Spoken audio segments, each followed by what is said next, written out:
हमारे चैनल को अवश्य सब्सक्राइब करें और नए अपडेट्स सबसे पहले पाने के लिए इस बेल बटन को दबाना न भूलें। जय जय श्री राधा जय जय नवल किशोर जय गोपी चित चोर प्रभु जय जय माखन चोर वृंदावन वानिकी बनो भवर करे गुंजार दुल्हन प्यारी राधिका दूल्हे नंदी कुमार। जय श्री राधे।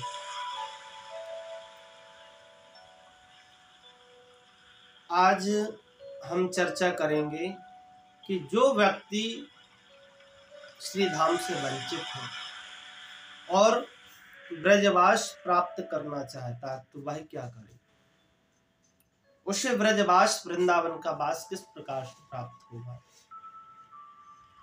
तो ब्रज के संत कहते हैं, श्री प्रमोदानंद जी का कहना है कि जो व्यक्ति श्री धाम वृंदावन का ब्रजवास प्राप्त करना चाहता है और उसे ब्रजवास प्राप्त नहीं होता है, ब्रजवास से वंचित है, तो वह व्यक्ति ब्रज धाम से श्री धाम वृंदावन से प्रार्थना करे,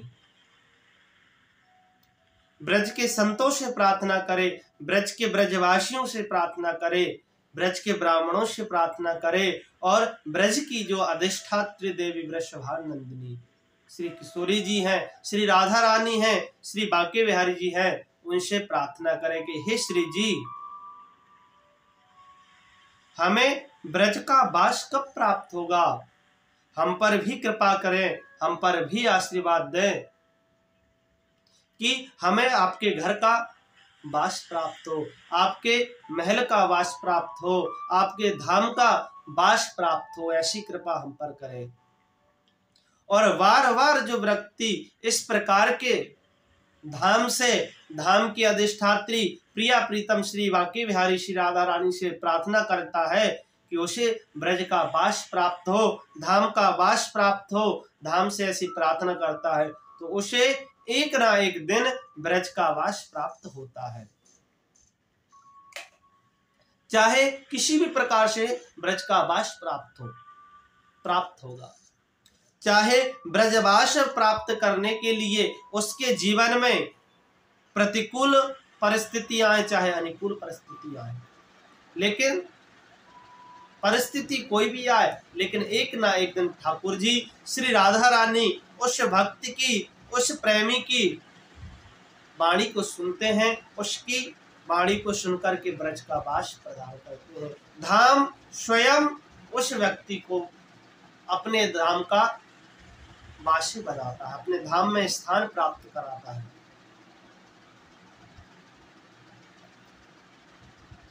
यही घटना एक भक्त की भी है, उसका नाम श्री रामलाल श्रीवास्तव था। लखनऊ में उसने जन्म लिया, श्री धाम से प्रेम करता था, ब्रज से प्रेम था, उसको भाव लगा हुआ था ठाकुर जी से, धाम से प्रीति थी, लेकिन अब धाम से वंचित था। वंचित क्यों था कि उसका परिवार बिल्कुल नास्तिक था, ना धाम से मतलब, ना धाम के ब्रजवासियों से मतलब, ना ब्रज के प्रिया प्रीतम श्री बांके बिहारी जी से कोई मतलब, इसलिए वंचित था। घटना उस समय की है जिस समय हमारे देश में अंग्रेजी शासन हुआ करता था, अंग्रेजी शासन था। उस समय उसकी रेलवे में नौकरी थी, रेलवे में नौकरी किया करता था। ब्रज से प्रेम था, ब्रज की प्राप्ति करना चाहता था, किंतु मन में था कि अभी नौकरी करके परिवार में रहूं और जैसी वृद्ध अवस्था आएगी तब जाकर के ब्रज का वास प्राप्त करूंगा। ब्रज में रहा करूंगा, ऐसा भाव था। तो उसने उसी समय जब उसकी नौकरी थी, उसने एक मकान लेकर के ब्रज धाम वृंदावन में लेना चाहा। पिता की आज्ञा ली। पिता ने कहा, रे तुम्हारे मन में वृंदावन रहने का, वास करने की इच्छा है, मकान ले लो, कोई बात नहीं, लेकिन अपनी पत्नी के नाम पर ले, क्योंकि जानते थे कि यह मन से चंचल नहीं, मन से बिल्कुल सीधा व्यक्ति है, बुद्धू है। सीधे व्यक्ति को संसार की भाषा में बुद्धू कहा जाता है। कई बुद्धू है, तू ना जाने क्या करेगा, इसलिए तू मकान ले, लेकिन पत्नी के नाम पे, पत्नी के नाम पे मकान लेकर के रख लिया। लेकिन एक दिन घटना घटी कि कुछ कारणवश, किसी कारण के वश इनकी सरकारी नौकरी छोड़ गई, निकाल दिया, सरकारी नौकरी से निकाल दिया। अब घर में जैसे ही नौकरी से निकाला, घर में धन देना बंद हुआ, तो घर वालों ने इनको अप्रताड़ना करना प्रारंभ किया, मारना चालू किया कि जब घर में तुम धन नहीं ला सकते हो, ज्यादा सत्यवादी बनते हो, उसी वजह से तुम्हारी नौकरी गई, तो तुम जाओ, घर में तुम्हारे लिए कोई जगह नहीं है, तुम्हारे ही कारण तुम्हारी नौकरी गई, तो अब जाओ। निकाल दिया। पिता भी विपरीत हो गया, पत्नी भी विपरीत हो गई, और पुत्र भी उसके विपरीत हो गए, निकाल दिया घर से। अब इसने विचार किया कि जब मैंने पैसा देना घर पे बंद कर दिया, तो मुझे घर से निकाल दिया। घर से निकाला, इसने अपने एक मित्र से कुछ पैसे उधार लेकर के एक कार्य करना प्रारंभ किया, एक खिलौने की, प्लास्टिक के खिलौने बनाने का व्यापार प्रारंभ किया। लेकिन श्री जी ने अब इसकी पुकार सुनी, ब्रजधाम में वृंदावन बुलाना चाहा। तो इसने जैसे ही उसको व्यापार को प्रारंभ किया, व्यापार अच्छा चलने लगा। ठाकुर जी की, श्री जी की कृपा हुई एक दिन, और उस व्यापार में, उस फैक्ट्री में आग लग गई, और आग लगी तो सारा जो माल था सब नष्ट हो गया, सब जल गया, घाटा लग गया। और मित्र से जो कि पैसे लेकर के व्यापार किया था, अब घर पहुंचा तो घर वालों ने उसको इतना मारा, मार करके उसको घर से बाहर निकाल दिया, और इतना मारा कि वह बेहोश हो गया, मूर्छित हो गया। मूर्छित हुआ, जब मूर्छा भंग हुई, मूर्छा खुली, तो इसने अब वृंदावन के लिए प्रस्थान किया, वृंदावन के लिए चल दिया। वृंदावन पहुंचा, मकान तो पत्नी ने हड़प लिया था, मकान था नहीं, रहने के लिए कोई स्थान नहीं। अब इधर उधर रहने लगा। उसके बाद उसको स्थान प्राप्त हुआ। अब इसको घर से वैराग हुआ, और इतना वैराग हुआ इसको कि उसने वृंदावन में कठोर तपस्या प्रारंभ कर दी। कैसे? एक टाइम भोजन करना प्रारंभ किया। एक टाइम भोजन कर करके नित्य प्रति यमुना जी जाकर के नित्य प्रति स्नान कर करके ब्रजधाम की परिक्रमा करना, वृंदावन की परिक्रमा करना नियम बना लिया। धीरे धीरे भोजन करना बंद कर दिया, दूध पर जीवन व्यतीत करने लगा।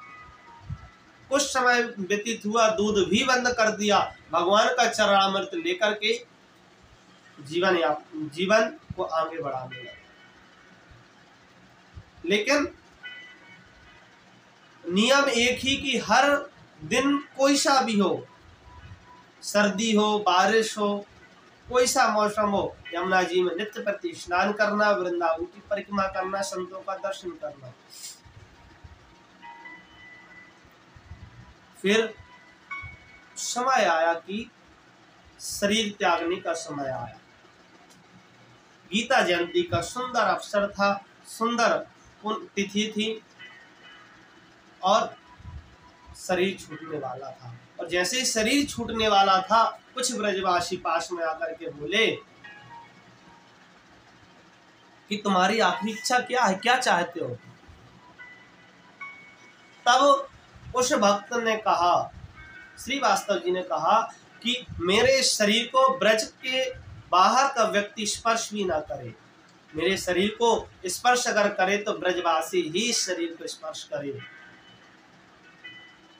और इस शरीर को घसीटते हुए ले जाकर के यमुना जी में छोड़ दिया जाए, ताकि मछली कछुओं का भंडारा हो सके और इस शरीर को का नष्ट हो सके। ऐसी प्रार्थना की।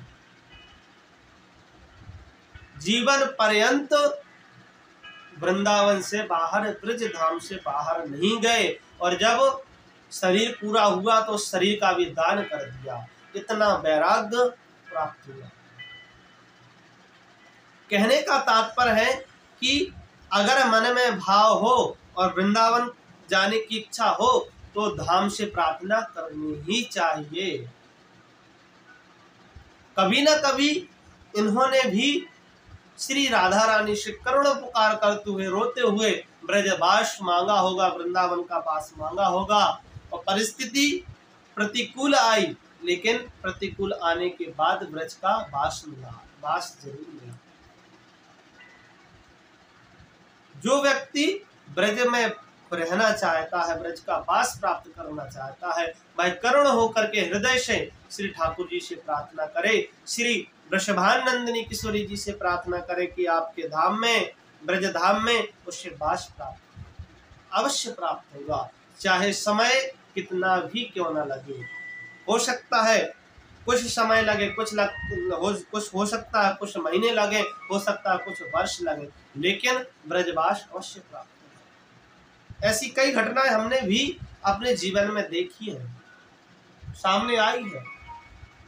जो ब्रजवास वृंदावन आने का मन कर बनाते हैं, लेकिन कहते हैं वृंदावन हम आ नहीं पाते हैं। तो उन्होंने कहने पर उनसे हमने कहा कि आप श्री जी से प्रार्थना करिए, आपकी तरफ से हम भी ठाकुर जी से प्रार्थना करेंगे कि आपको ब्रजधाम बुलाए। और जब वह प्रार्थना करते हैं अपने हृदय से ठाकुर जी से कि अपने धाम में बुलाए, तो एक ना एक कुछ समय व्यतीत होता है और ठाकुर जी उन्हें एक ना एक दिन वृंदावन बुलाते हैं अवश्य। ऐसे ही एक घटना आगरा से है। उन्होंने ब्रजधाम की एक बार मात्र दर्शन करने की हार्दिक इच्छा थी, लेकिन किसी कारणवश नहीं आ पा रहे थे। अवस्था छोटी थी, स्कूल जाना, माता पिता की वृंदावन आज्ञा ना मिलना वृंदावन आने की। तो जब भी उनसे वार्तालाप हो, वह कहें कि वृंदावन जाना है, लेकिन माता पिता आज्ञा नहीं देते। एक दिन ठाकुर जी की कृपा हुई और उन्हें वृंदावन का वास मिला, वृंदावन आए। तो ठाकुर जी सुनते हैं, बस हमें अपने हृदय से ठाकुर जी से प्रार्थना करनी चाहिए, धाम से प्रार्थना करनी चाहिए, श्री राधा रानी से प्रार्थना करनी चाहिए कि हमें ब्रजवास प्राप्त कराए, अवश्य प्राप्त होता है। क्योंकि वृंदावन श्री राधा रानी का घर है, श्री बांके बिहारी लाल जी का घर है, श्री ठाकुर जी का घर है। तो किसी के घर में जाने से पहले तब तक नहीं जा सकते, तब तक घर से बुलावा नहीं आए, तब तक ठाकुर जी आपको निमंत्रण ना दें। और आप जब बार बार ठाकुर जी से प्रार्थना करेंगे तो एक ना एक दिन के कान तक आपकी आवाज जाएगी, आपकी वाणी जाएगी और ठाकुर जी आपको ब्रजधाम अवश्य बुलाएंगे। बोली श्री धाम वृंदावन बिहारी लाल की जय। जय जय श्री राधे श्याम।